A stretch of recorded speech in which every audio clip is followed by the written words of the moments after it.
You smell that? I did. You smell that? Yep. The paint is still drying, man. It's pretty crazy. You want to give your salutes? Salud. You ready? Yep. Let's go.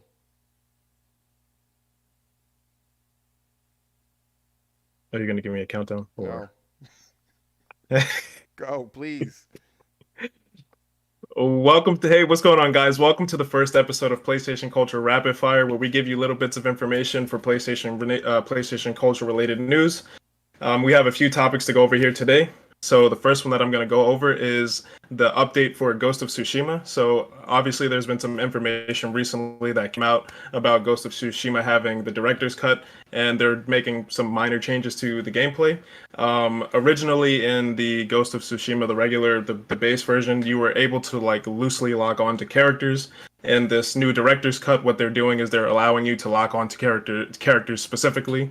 It changes the flow of gameplay a little bit, and it's also optional, so you don't have to keep it on if you don't want to, if you're used to the way the game functioned before. Um, so they're also giving updates in terms of Ghost of Tsushima Legends. So over the next couple of weeks, we're going to be getting updates on new game modes and just new content for Ghost of Tsushima in terms of the multiplayer. Right now, Ghost of Tsushima Director's Cut is slated to come out in August. I believe it's August 20th, if I'm not mistaken, and that game looks awesome. I can't wait to play it. Josh, are you excited to play Ghost of Tsushima? I am definitely. I'm excited. I'm super fucking stoked. Like I am extremely stoked to play this game. One of my favorite games of what was it last year? Beautiful game, uh, great story, awesome combat. Like you can't get any better than this. I do know that there were some issues with the upgrade, which was annoying. Um, but yeah, for $20 you can get the DLC that's supposed to have more information regarding tales of the uncle, and just who knows what's going to be in store. I don't want to kind of spoil it for people that haven't played it, so I'll leave it like that. It is also supposed to give you a 4K dynamic 4K resolution instead of the 1800p checkerboard rendering. So that's pretty neat. They also have the haptic feedback and the adaptive triggers for the bow and arrow.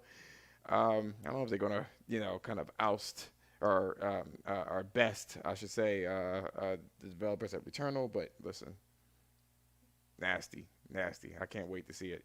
They also increased the the spatial audio. So I'm curious to see how that is because it was already good enough as it is. Um, Thunderstorms actually had a place. It wasn't just playing the track over the game. So we'll see. I'm pretty stoked about it. I'm really waiting for the Legends. I'm kind of curious to see how the Legends is going to play out. So we'll see how that's going to go. Speaking of games that actually got their groove back, there's a few games that got their groove back. One of which is Metro Exodus. Now, for Metro Exodus, if you haven't picked up that game, it's a free update. You can just download it, and unfortunately, your saves don't carry over. But it is a brand new game that runs up to 1800p, I believe. Permanent ray tracing is automatically on there. It doesn't do ray tracing reflecting reflections, but it does global illumination, which means that the lighting is definitely more real and more true to life. Um, really just the lighting effects, the fire, the smoke. It's very visceral. Um, Insomniac is doing their thing. Of course, Insomniac is killing it right now. What they're doing. They have updated Miles Morales, which is a launch title, which is crazy, and they updated Ratchet and Clank. So both games actually they basically increased the performance of those games, and they increased the quality of the ray tracing. So you get better ray tracing, better performance. Pretty fucking cool. Not only that, there is a 40 frames per second mode for the fidelity mode. Now that may not seem much to you, but if you have a 120 hertz display screen, you'll get a smoother experience at the 4K instead of sacrificing either ray tracing or the uh, fidelity. Also, and lastly, Returnal got an update for the bitch ass niggas that couldn't beat the game initially. Although I will say it was unfair, so Canada doesn't count that you platinum the game. Yeah, and So no love. definitely doesn't count. But whatever. Just to let you know, they have increased the likelihood of you finding the RMG item that prevents you from getting the platinum, along with performance fixes. They had some excellent performance.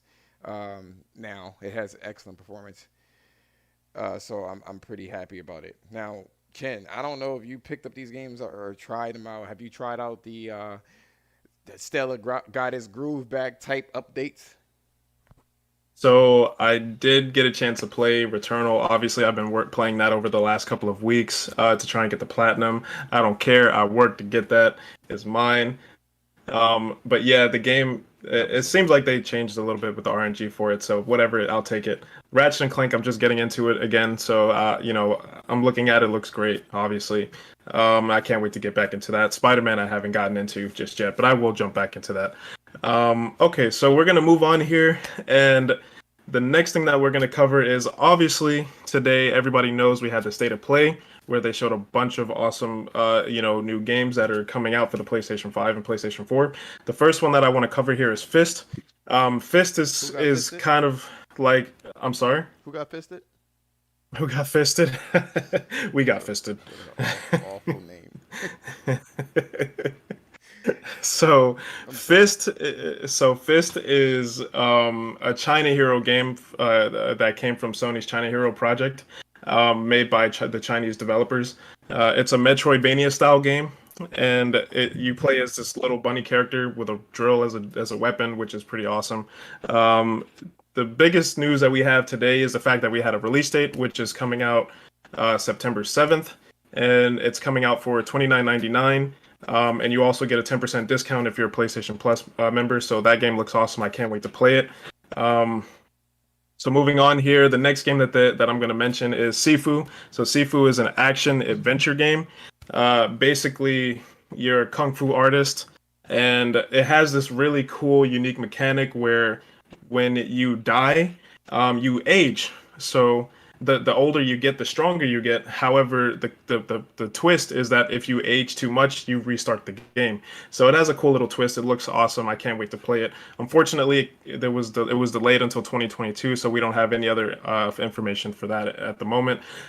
So we're gonna move on along here, and the next game that I want to highlight is Demon Slayer. So Demon Slayer goes without saying. It's a seemingly a hack and slash, action adventure anime style game.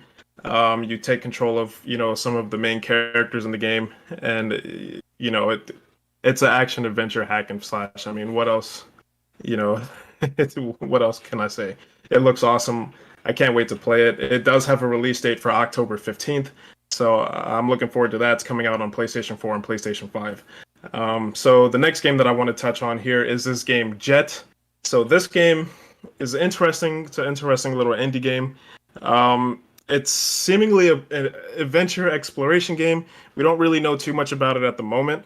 But the goal of the game is for you to basically terraform the world by getting rid of the hostilities to bring in people for your civilization, your race, whatever, which is pretty cool. What I really want to highlight is the fact that it's utilizing the haptics for the DualSense controller, so you can actually feel like the pulsation of the engine and things like that. You said You can also pulsating? the pulsating, yep. You can feel the pulsating of the engine, and also you could feel, like when you land on the surface and things like that. There's not too much information, but over the course of hopefully 2021, we'll get more information on that. It's still slated for 2021, so I can't wait to play that. Looks interesting. So the last game I want to touch on is for all of you PlayStation VR fans out there. They just announced Moss 2, which is awesome. It's a sequel to Moss for the PlayStation VR.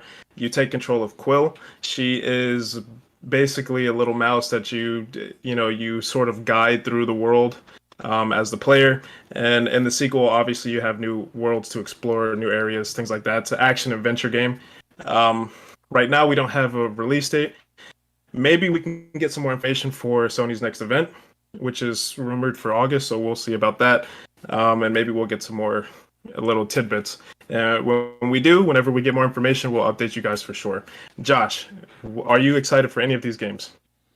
Yeah, I am excited for Sifu, and I am excited for the Jet game. Actually, I'm curious to see what that pulsating thing is about. Um, Yeah, yep.